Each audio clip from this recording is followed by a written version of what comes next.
People take their creativity. The Birkie is kind of, it's deeper than just the week of the Birkebeiner. It lives, in people's desire to have an engaged and healthy and kind of vibrant life. Welcome to the Birch Legacies podcast. We are sharing stories celebrating the motivation, the perseverance, and the lifestyle choices necessary to reach the status of Birchlegger. That is, skiers who have completed 20 or more Birkies, Korteloppets, or a combination of both. We would love to hear from Birchleggers young and old who have a story to tell about what keeps them coming back year after year. Information about appearing on this podcast is in the podcast notes. Today's episode features Paul Thompson, the president of the Birchleggers Club. Paul is a great example of a Birkie skier who has turned his passion for the outdoors into a platform to improve the world. Paul uses his voice to draw attention to preserving the health of winter so that generations of skiers can continue to enjoy our beloved race for another 50 years and beyond. This is the initial podcast of the Birch Legacies podcast, something that we've been talking about for a while. And I'm very excited. Our very first guest is, what do you call yourself, Paul? Are you the president of the Birchleggings Club? I am the president. You are the leader of our stalwart crew of long-suffering Birkie skiers, and we just wanted to have a chance to start talking about some of the stories that are out there. I know there's at least one other Birkie podcast out there, but our focus in this podcast is going to be about the stories of the everyday folks. Paul and I were just talking off the recording about some of the things that change as we get older, and that'll come up in our stories. But if you're listening to this, we'll be putting a call out to have other people join us in the recordings, and we'd love to hear your stories about your experiences with the Birkie and the Korte. As you may know, the Birchleggings Club now includes Korte skiers as well as Birkie skiers. So why don't you go ahead and start by introducing yourself, talk a little bit about where you live and what you do and so on. I'm Paul Thompson. I live in Morningside, the northeast corner of Edina. I'm a Minneapolis born and raised. And when I first heard about the Birkie, I was teaching second grade in New Richmond, Wisconsin. And I said, Okay. 55 kilometers? No way, you can't do it. And my friend Clark Anderson and we said, let's do it next year. That was back in 1978. And so 79.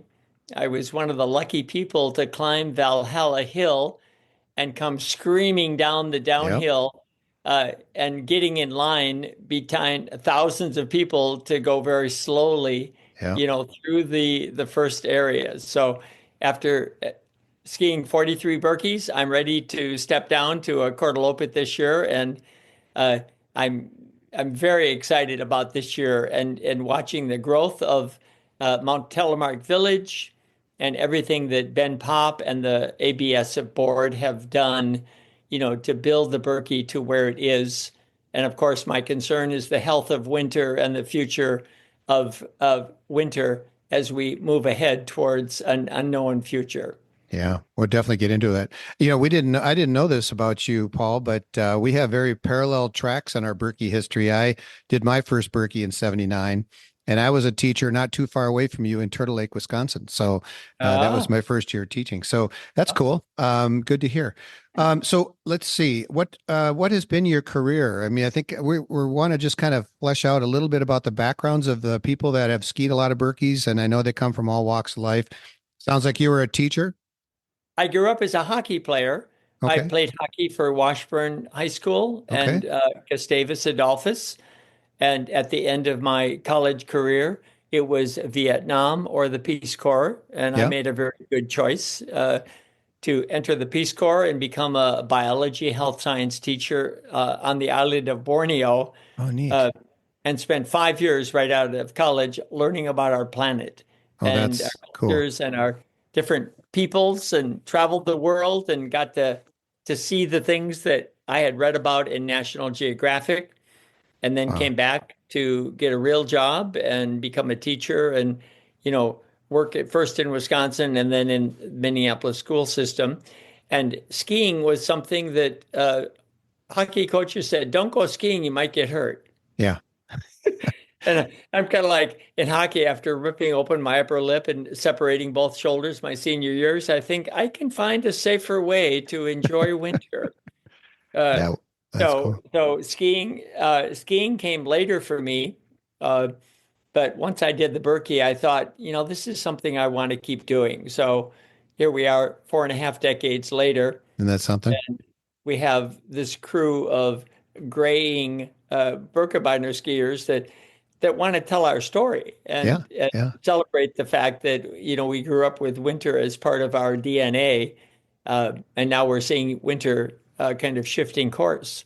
Yeah, yeah. Well, it's interesting. You come from an athletic background. What, like you said, if you played college hockey, you were an outstanding athlete and still are, I'm sure. But that's one of the things we want to learn in this podcast is kind of how did people get to skiing? And it sounds like you found your way pretty naturally, and a friend challenged you. That's what happened to me too. Where do you ski when you're, being that you live in Edina, which is for those of you Yeah. listening around the country and world, that's a suburb just south west of Minneapolis. That's a first ring suburb. The only places to ski because we're dependent on machine-made snow is Highland Lake Park Reserve in Bloomington Yeah, or Theodore Worth at the right. trailhead where they held the World Cup last year. Yeah, And this year I've skied so little because, scaling back to the Cordy, I'm not feeling the pressure of yeah. heavy duty training. So we're going out to Highland. I was out this morning for an hour and a half. I'm Okay. doing 10 and 15K training sessions, and Yeah. today was windy. Oh, Very really windy. windy. Yeah, we're recording this on February 6th, and it was, and when I looked at my weather, it was a 20 mile an hour wind and 18 degrees. So it's not often that we get a higher wind number than the temperature. No, Yes. anyway, that's Yeah. so mostly my wife is doing she's done 5 Birkies, and I think this is her fourth Korteloppet. So take this year we will be skiing together. Oh, that's Um, cool. so that I'm looking forward to that. That's awesome. That's awesome. My big focus is keeping our winter, healthy. Yeah. Let's talk about that. You've mentioned it a couple times, and I know it's a big part of your mission. And tell us a little bit about what people might not know you from the Birchleggings group, but they might know you from the other role. I see you manning booths at various events at the Birkie, and tell us a little bit about your work. Yeah, well, Cool Planet Skiers is a subdivision of our Cool Planet Neighborhood Fund Action for Our Planet. And as a golfer, a frisbee player, a skier, and uh, all of these things, I feel like it's really important for people to get outside, Yeah. to notice the changes that are happening. And skiers have a very special story to tell as we see the temperatures in January have risen 8 degrees Fahrenheit since 1973 when the Birkie first ran. Wow. So now we're looking at, artificial snow is kind of incumbent upon race directors. Hmm. We wonder if the Birkie will be a 10K loop or if it'll be to double O and back, or could we possibly have a Birkie that we remember from the past Right. of going all the way down Main Street. And of course, that brings back so many wonderful memories. Uh, so this year we'll be talking about how are we engaging in taking action, to slow the temperature rise and get engaged with our Hmm. communities uh, to take action, on climate cooling is what I like to say, Right. because climate change can somehow be considered as kind of a controversial political statement, but when you look at science and what's happening in the planet, uh, it's kind of undisputable that we do need to make changes if we're going to solve this problem. Right. Say, one of the things that you and I are doing behind the scenes here is we're sharing a document. And if you wouldn't mind, Paul, put in some links to Cool Planet and other things that you think would be useful to our listeners so that when they check out this podcast, they can go to the notes and get links that are easy to use and follow through on some of the things you've talked about. I'd be happy to do that. And of course, inviting people to stop by the booth, not just Yep. of the Birchleggings Club, but also of Cool Planet Skiers. Right. This year, our booths are going to be connected at the expo, Excellent. and happy to help people, take those steps. Because people look at climate change as such a huge topic. What can one person do? Yeah. And as Bill McKibben says, who's one of a Birkie skier and the founder of 350.org and Third Act, he says we need to stop being so much individual and start working with groups and Mhm. looking at the communities that we work with to figure out ways of taking action together. Yeah. That's excellent. Well, thanks for sharing that, and don't hesitate to bring it up again because it's a big part of the current situation at the Birkie and our futures. And even though you and I might not be skiing 20 more of them or whatever, our Birchleggers and aspiring Birchleggers who are hopefully listening will want to be able to do what you and I have had the privilege to do, which is to ski lots more and as long as we want, and when the time comes, it's not because the snow went away. It's they can keep skiing. We do want those younger skiers who are Yep. at 10 and 15 to continue on to Yeah. become Birchleggers. And, our board is mostly 70 and over. Right. And, we would like to get some dark-haired people in Or there or people with hair. to carry on with the mission, Yeah. you know, of, ski, bike, run, live. The Yeah. Birkie mission is very important, and people, it's the way we live our lives that makes a difference, and that Yeah. needs to include cutting our carbon emissions, working more from home, and building strong communities that are resilient to the changes that are coming. When we look at Ashland, North Carolina, the fires in California, we have to rebuild in ways that are smart and Mhm. getting people to really communicate with their elected officials because that's a big part of being responsible is being an active citizen. Yeah. Yeah. No, well said. Well said. I'd like to take you back to some of the routines and experiences. One of the things I'm hoping that we can do in this podcast is hear from people that have done a lot of Birkies or Corties or both, and kind of how they do it. I know for me, that I've got some great memories that I'm not the guest here, so I'll let you share yours. But some of the questions I have are just kind of in those early years. How were you getting ready? What kind of mental prep did you do? Were you one of the folks that had to drive up that day, or did you have a place to stay? Things like that. It's interesting because in my 5 years, 43 Birkies, and then 2 years of the cancellation, I've gone through the first year we kind of tagged along with a place that we heard about. And then quickly we found a spot and we would stay for 10 years, Okay. the Lake Owen Villa. And then Sure. 10 years later, we were at the Trail End Resort. Yeah. And then we were up at Nordmore. And now we found a place right by this, we're 200 yards from the base camp. Oh, So we nice. have a double condo, and I'm trying to find people to help me, pay the bill Okay. uh, where we can walk to the start. Yeah. Uh, and we don't know where the start will be. Will it be at the base camp or the start, or will it be at Double O? I've got to start thinking as a Cordy skier now. And this year, the Birchlegging Club is inviting people to join our club who have done a combination of Birkies and Cordies. So we're calling it the Combi. So my race here is really a Combi 44 There with you go. 43 Birkies and one Korteloppet. Being that you were an athlete going into this sport, did you find yourself doing a lot of skiing mostly, or were you still doing other sports as you were preparing for the Birkie? My preparation for the Birkie was really getting out and just skiing, uh, the 2 or 3 months beforehand.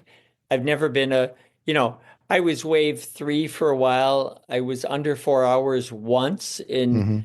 when I had done my 19th or 20th Birkie, right when I was becoming a Birchlegger. Sure. And I trained with a group called the Minnesota Valley Masters that Hoygaards in Minneapolis organized. Okay. That was really helpful for me because we had training with people like Steve Gask, Gaskill. who Yeah. so he coached us. We had really good coaching, and I worked hard. As you say, an athlete. I mean, I was a third line center in hockey. I played because my brother played. I loved to skate. Hmm. I was never an elite athlete. I just loved to play. My Yeah. best sport is frisbee. There you go. And I've had some success there, but it's more because I just love the engagement and being out doing things with my friends. Hmm. And I think that's kind of what the Birchlegging Club is trying to do now is at the off skiing year, we have a golf tournament. We Hmm. have a frisbee golf thing. We have a bike ride. We have a cornhole contest. We do trail runs. We try to get Birkie one, and we're just trying to keep people engaged Hmm. in helping out and doing Right. community service. Because really, the competition means nothing now. It's about staying healthy so I can get to the finish line. Yeah. In fact, in that list that you just gave out, I think I've offered and I need to follow through on it, but I'd like to get a pickleball group together and have a pickleball event for Birkie Yeah, people. we would So love that. yeah, so that's kind of one of my like if I'm not skiing on a given morning, I'm over playing pickleball someplace. So for me, it's been I'm trying to stay fit, and it's a different kind of fitness, but it aerobically, it's a good sport to do to counter or to balance what Mhm. you do. One of the things that I've always thought was interesting is different people have different ways of dealing with the routines for race day. The time you get up, or do you drive up late Friday and you're all busy waxing in some illicit location. Or do you have some music that you liked when you were kind of preparing for the day? We used to. I can remember in 2013, Bill McKibben from who's a climate kind of activist. He came up and he skied with us, and I remember going down into the basement of the place where we stayed, right up on Yeah, Nordmore Village, and we were waxing. And he said, thin to win. Put yeah, on 3 layers of blue and cork them in really well because we were both doing classic. yeah, Uh, Now I just put on, whatever I can to, keep the skis healthy for the length. yeah, So it has changed. But before I I would spend a lot of time getting ready and putting on all the latest wax. And I skated for 20 years. I did classic for 10, then I skated for 20, and now I'm doing classic for my 14th year. hmm, Uh, Skating is way too hard and takes more energy. So things shift over the years, but I do yeah, remember uh, kind of stressing out and making sure I was eating the right foods and yeah. not drinking coffee, not drinking beer until, afterwards. And now that's all changed. It's like get me to the start on time and listening to Eric Schubring, Yeah. Love the Eric Birkie Schubring and Rag, and WOJB. Yeah. and now with the Korteloppet, I don't have to start till 11 o'clock, There so you go. it's more relaxed. But Yeah. yeah, being up there with the crowd and just the whole energy of the Birkie and being part of the scene is worthwhile. Hmm. Yeah. It's been a big part of my life, and obviously is a big part of yours as well. Let me just go back to music. Any particular songs that you listen to, or do you like all of them? I know we've got I, a Birchlegger who's notorious for the best song. I, well, Dave Balsinger, Dave. our Yeah. founder with John Kotar, Hmm. uh, sings his Birkebeiner Morning. Right. And, he's now retired and he's actually left our board, but we're going to ask him to come back and sing his song about his first Birkie. Oh, that's Uh, cool. and now there's one on the Korteloppet, and people take their creativity. The Birkie is kind of it's deeper than just the week of the Birkebeiner. It lives, in people's desire to have an engaged and healthy and kind of vibrant life. And I think that whole logo of ski, run, bike, live um, is really an important part because for 51 weeks we're back home and we're doing whatever we do to keep fit and Yeah. we're blending that into our lives. So I think I love in the morning though listening, turning on WOJB and listening to the songs. It's just part of our tradition. I agree. That's a big part for me too. So I don't want to take too much of your time here today, but I just wanted to, the part of this podcast is to give the aspiring and younger skiers who are headed towards the Birchlegging status some thoughts and give them an idea. They don't have to be a wave one or elite skier to just keep going. Do you have any advice for those folks that are working their way through the years and putting notches in the belt? Thank you. Yeah, I met a woman last week out at Highland, and I said, "Do you ski the Birkie?" And she said, "Yep." And I said, "How many?" And she said, "This is my 10th." And I said, "Congratulations. Yeah, You know, you'll be getting, a recognition and an award." Uh, and I always encourage people, stay with it, but work, on keeping our winter healthy.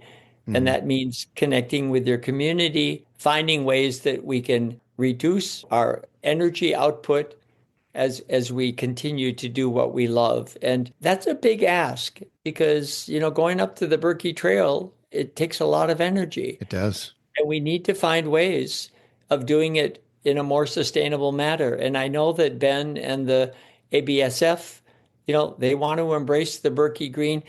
People need to share the things that they're doing in their own community, uh, and keeping our sport. We have to protect the things that we love. If we love skiing, we have to protect it. So I think that's my big message: is we have work to do. And we're on a cutting edge right now of a future that requires citizen engagement. That's terrific. Yeah, thank you. That's a great message, Paul. Well, let's leave it at that, Paul, and then we'll be talking again, and we're going to see each other, I'm sure, at the hall at the Birkie Expo and so on. Thanks for being our first guest. It's an excellent way to start, and I appreciate everything you've been doing. And for those of you listening, please contact us. There'll be some notes or there'll be some links in the notes for you to contact me to be a guest on the program. And I'm hoping that by the time you get to the Birkie Expo, we'll have a link so that you can jump in and either join us or listen to us if you haven't already. So thanks again, everyone. And thank you, Paul, for being with us today. My pleasure. Really appreciate what you're doing, because telling our Birkie stories is a big part of, why we do this whole thing in the first place. Right. That's right. Thanks. Thanks for listening. Please check out the podcast notes to see links to the Birchleggers website and to some of the organizations Paul talked about in the podcast. If you'd like to tell your Birkie story, please contact me, John Peterson, at the email linked in the podcast notes.